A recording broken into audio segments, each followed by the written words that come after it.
Can I join them? Join them? What do you mean? Sir, ang ibig sabihin ni Bully Bully, gusto niya mag-enroll sa klase nyo.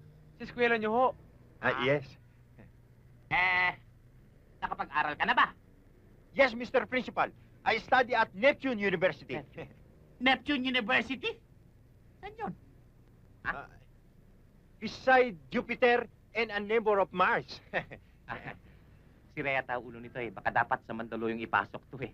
Mandaluyong? What's that? Diyan ipinapasok ang mga siraulong katulad mo. Mr. Principal, you're insulting my personal mentality, huh? Anong ibig mo sabihin? Bully Bully, relax lang. Ate, tulungan mo naman si Bully Bully ho. Kawawa naman eh. Siya nga naman ho, Mr. Principal. Alam niyo ho, mabait naman ho yung taong yan eh. Sa katunayan nga ho, sa bahay namin, boy na namin yan, driver pa namin. Mabait ho yung taong yan. Kung gusto niyang matuto, bakit naman ho natin pipigilan? Baka naman ho pwede niyong gawa ng paraan, alang-alang sa akin. Alang-alang sa'yo eh. Tatanggapin ko siya. Pero sa totoo lang, hindi ko gustong pagmumukha nito. Ay, sorry ah. It's okay. Pwede ba makaupo doon? Sure, have a seat. Sure. Sige. Thank you. New student ka dito, ano? Oo. Anong pangalan mo? Bert, apelido. Control. Tama-tama yung pangalan mo sa topic namin sa biology. Family planning. Nakukulta na nga yung utak namin sa kakadefine ng ano nga ba yung mga terms na yun? Yung tungkol sa rhythm, feels, at saka It is a thing to be worn in the utensils so that in time of emergency, the come out will not be exposed.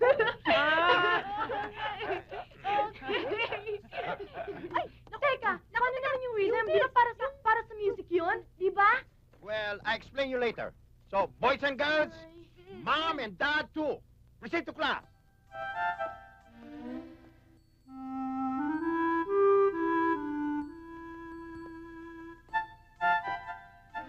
Wait a minute. There's something wrong in this class. Ba't kayo tahimik?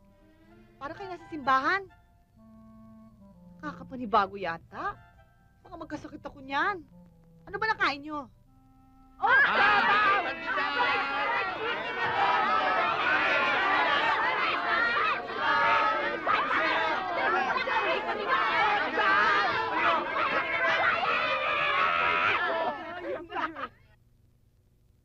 Tinanong ko lang kung ano nakain ninyo. Nagkagulo na kayo?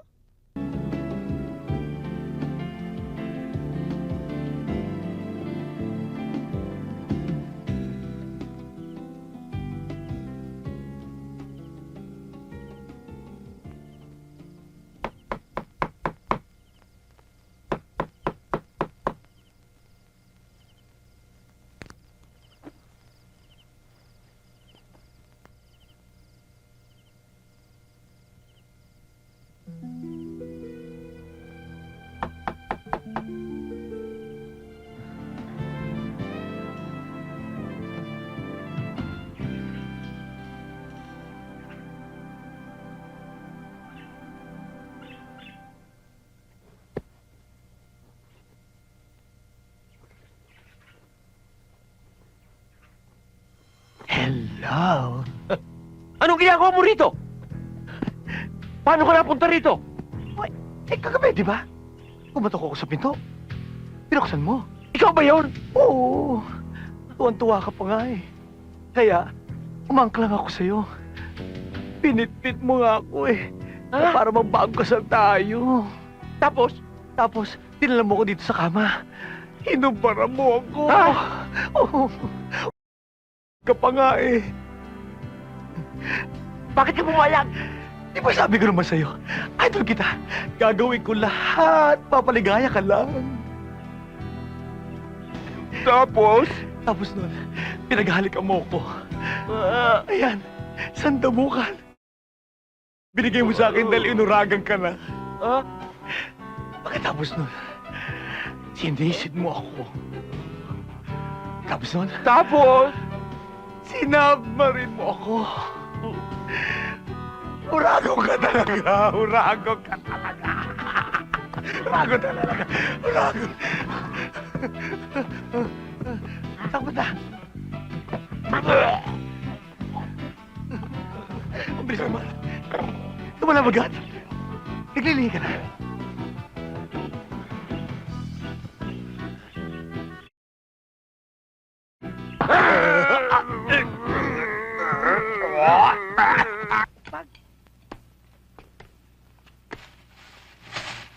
Ma? Ma? Hoy! Tawag ba ni mo ko? Kanino galing ito? Kanino pa? Kundi doon sa maganda mong biyanan. Nakakala niya kamukha siya ni Rusa Rosal na nagbibigay ng relief. Nakakala niya miyembro tayo ng mga doon sa Mount Pinatubo. Ako hindi, ewan ko sa inyo. Ano, Tomas? Bumubulong ba ka? Wala. Buti na lang, mahinantay nga ako. Hindi, pero talagang nakakalalaki na yung mami niyan eh. Alam mo, anak, ito ang masasabi ko sa'yo. Iparamdam mo sa kanya na ikaw pa rin ang hari. Na padre niyo pamilya dito sa tahanang ito. Tama. Ako pa rin! Ling? Tama. Ah, Ling? Asos! Ling, hatid mo naman si Princess sa eskwela. Bakit? Ikaw? Saan ka pupunta? Pupunta ang trabaho. Di ba sabi ko sa'yo ayoko? Inay, mag-uusap muna kami mag-asawa. Siya. Halika rito, anak. Hamong magsuntukan yan silang mag-asawa. Mabuti nga, mag-uusap tayong dalawa.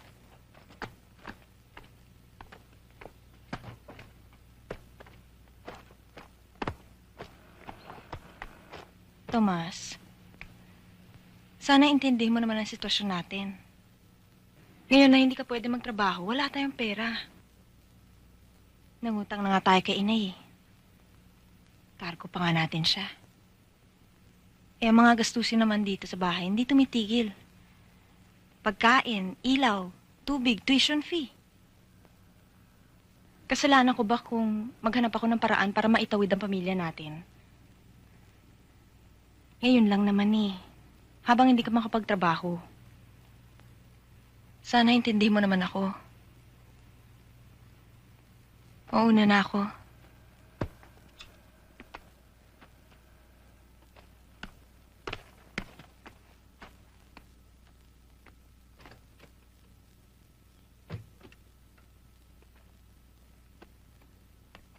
O anak, what's happening?